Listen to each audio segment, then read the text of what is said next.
Hi, galera! Como eu prometi a vocês, eu traria outras técnicas de desenho e pintura. Hoje eu trouxe uma técnica que eu amo, que me relaxa demais, que eu sou completamente apaixonada, que é o giz pastel oleoso. Vocês vão perceber que o giz, ele parece ser uma técnica muito difícil, mas ele é uma técnica difícil se você quiser alcançar a perfeição com ele. Eu acho que o giz, ele foi feito para mostrar a você que até a imperfeição é bela. É uma técnica um pouco difícil no começo, um pouco desafiadora, ela tem ali seus truques, como toda e qualquer técnica.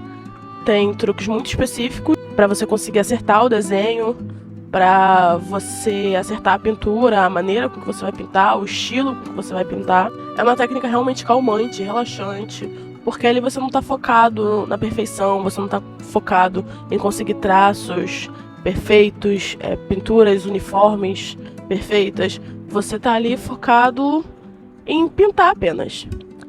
Uma dica que eu trago aqui em relação ao giz procure, assim, quando você começar a pintar com giz, procure imagens, referências que sejam parecidas com aquela técnica. Ou desenhos, imagens que são feitas com giz pastel, ou desenhos e imagens que são feitas com tinta a óleo. Porque o aspecto dela é um pouco parecido com a tinta a óleo justamente por ser um giz oleoso. Mas não é igual, mas é muito parecido, e usar uma referência que parece giz pastel ou que é giz pastel facilita muito no seu método de entender como aquela técnica funciona. Eu faço isso com todas as técnicas que eu vou aprender. Se eu for aprender aquarela, eu vou querer pegar uma referência, né, que tem a ver com a aquarela. Se eu for pintar com guache, eu vou pegar uma referência que tem a ver com guache, e assim sucessivamente, porque é muito mais fácil pro seu visual você olhar aquilo ali, ver como uma referência uma coisa que é parecida com o que você quer fazer, e você conseguir reproduzir justamente por ser parecido.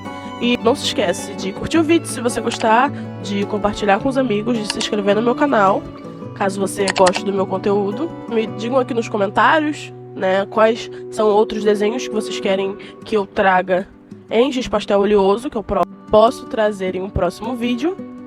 E eu espero que vocês gostem do meu desenho. Fiquem aí com o vídeo. Eu vou usar esse sketchbook aí, que tem uma folha de mais ou menos 180 gramas. Eu uso ele para giz pastel. Inclusive, quem fez esse sketchbook fui eu. Para o esboço, não vou usar grafite dessa vez. Eu vou usar esse lápis aí, que é uma sanguínea. A sanguínea é melhor para o giz pastel porque ela não suja tanto quanto um grafite. Ela suja, claro, mas ela não suja tanto. Então, quando eu for fazer o esboço, eu posso fazer ele mais forte e passar o limpa-tipos e não tirar tanto do que tá embaixo, para eu conseguir ver direito. Por quê? O grafite, ele suja muito o giz pastel. Então, essa é uma dica. Quando for usar giz pastel com grafite, precisa apagar bem, deixar o esboço bem levinho, porque senão corre o risco de sujar.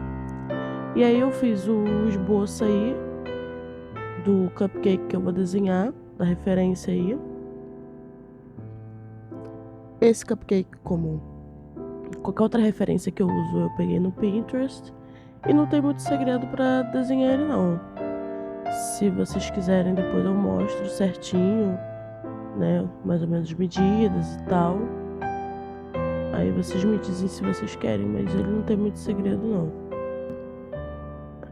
Eu não quis focar tanto no desenho porque eu queria focar mesmo no giz pastel. O giz pastel é uma técnica um pouco complicadinha no começo, para você poder entender como funciona, né, as cores e tal. O giz pastel que eu vou usar é esse aí da Pentel, é a caixa de 50 cores, e eu fiz esse swatch aí, né, com todas as cores para eu poder saber. Vou usar um paninho, porque o giz pastel a gente tem que sempre limpar ele conforme a gente for usando. Então, se você for usar giz pastel, tem que lembrar sempre de que você tem que limpar a pontinha dele, porque se tiver alguma cor grudada nele, cor que você usou antes, vai sujar. Eu tô usando aí esses tons, né? É um ocre, um yellow ocre e uma outra corzinha um pouquinho mais clara, um bege e um amarelo. E o que acontece? O giz é uma técnica que a gente consegue sobrepor uma cor em cima da outra. A gente consegue sobrepor, inclusive, cores mais claras em cima das mais escuras. Porém, a gente usa quase sempre os tons mais claros para clarear ou para misturar os tons de baixo. Vocês podem perceber que eu usei o branco, na verdade aí não foi para misturar, foi para clarear.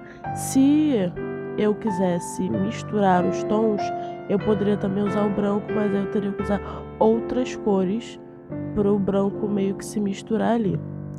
Aí eu peguei esse tom de amarelo e eu fui fazendo os riscos e depois eu vim com outro tom, um amarelo meio alaranjado, para poder fazer a parte de baixo do cupcake, né?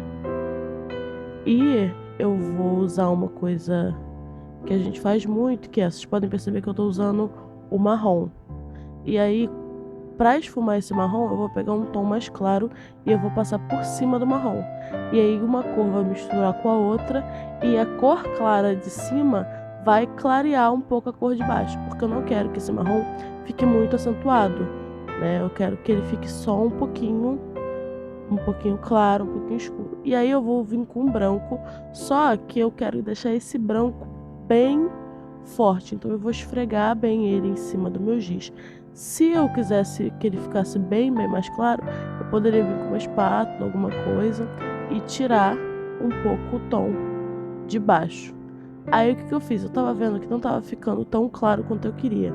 Aí eu peguei uma espátula e raspei o giz e eu vou depositar ele em cima. Porque aonde eu depositar vai ficar bem claro, vai parecer até que passei tinta ali, mas é só um giz mesmo. Eu faço muito isso para dar brilho também, quando eu quero colocar um brilho no meu desenho. Esses riscos brancos aí são o papel que fica em volta do cupcake. Por isso que primeiro eu pintei com uma cor e depois eu vim com branco por cima, porque eu queria ser feito mesmo como se o branco tivesse por cima, né, que no caso seria o papelzinho do cupcake em volta do cupcake. Aí eu peguei uns tons de vermelho e rosa e um tom de roxo para escurecer o vermelho, para poder fazer as sombras, para poder passar nesse meio que recheio, digamos assim, em cima do cupcake. Porque na minha referência ele era bem escuro. Aí vocês vão ver que eu vou usar o rosa para clarear algumas partes. Como eu falei para vocês, a gente consegue usar tons mais claros para clarear os tons que estão embaixo. Se você achar que não tá claro o suficiente, você pode usar assim o branco. E aí eu vou usar o roxo como sombra, né? Eu poderia ter usado o azul também daria certo.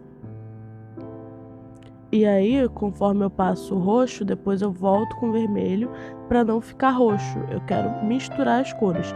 Então, para misturar as cores, eu vou pegar um tom mais claro que o roxo e eu vou misturar ele. Que é o que eu tô fazendo aí agora. Eu tô passando um outro tom de vermelho, um pouco mais escuro do que o primeiro, para poder suavizar e misturar as cores de baixo. Eu botei também um pouco de preto ali perto da cereja, porque era uma parte que estava bem escura na referência. Aí eu passei esse tom de roxo aí, que se eu não me engano é o Purple, da caixa da Pentel, né? E eu vim passando vermelho por cima. E depois eu volto com roxo de novo, porque eu quero que isso fique bem escuro. Eu vou fazer um jogo de luz somente seguindo a referência.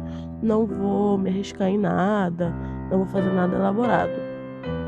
E aí, como eu falei pra vocês que a gente podia usar o azul também, eu tô usando o azul nesse caso aí na cereja, porque a cereja era bem mais escura do que essa geleiazinha que tem em cima do cupcake. Eu usei um tom de azul bem escuro para poder escurecer. No cabinho da cereja eu vi que tava curto. Vocês vão perceber que depois eu vou aumentar. E nela eu também uso 3 tons de verde.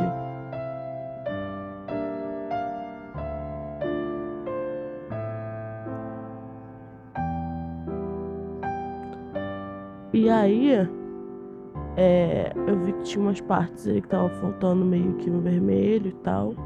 E aí eu só voltei. E eu peguei o cinza para passar na parte branca que era, no caso, esse chantilly que tinha em cima do cupcake. Porque ele tinha sombra e a sombra dele era cinza.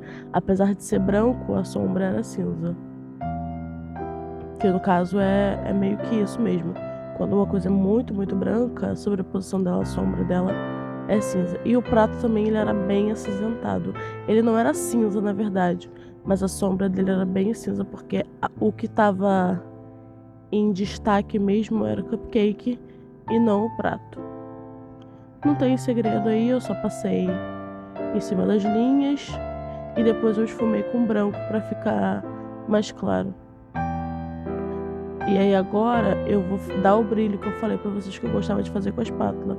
Eu só raspo o giz branco e deposito em cima de onde eu quero que fique claro.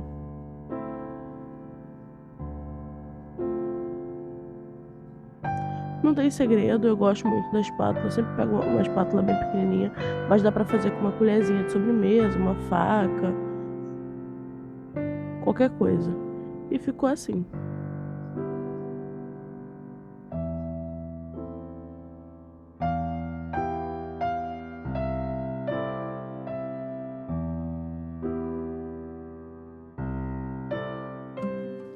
Como eu disse, o giz pastel é uma técnica calmante, relaxante, se você se permitir abraçar a imperfeição. Porque se você quiser perfeição, essa não é a técnica certa para você. Porque o giz, ele justamente traz o imperfeito como belo. Aquela pincelada mais grossa, aquele traço mais grosso, aquela coisa mais em alto relevo. Bom, é isso. Eu espero que vocês tenham gostado do vídeo. Me contem aqui nos comentários se vocês gostaram, quais são os outros desenhos que eu posso trazer, quais são as outras técnicas que eu posso trazer. É isso. Um beijo e até a próxima!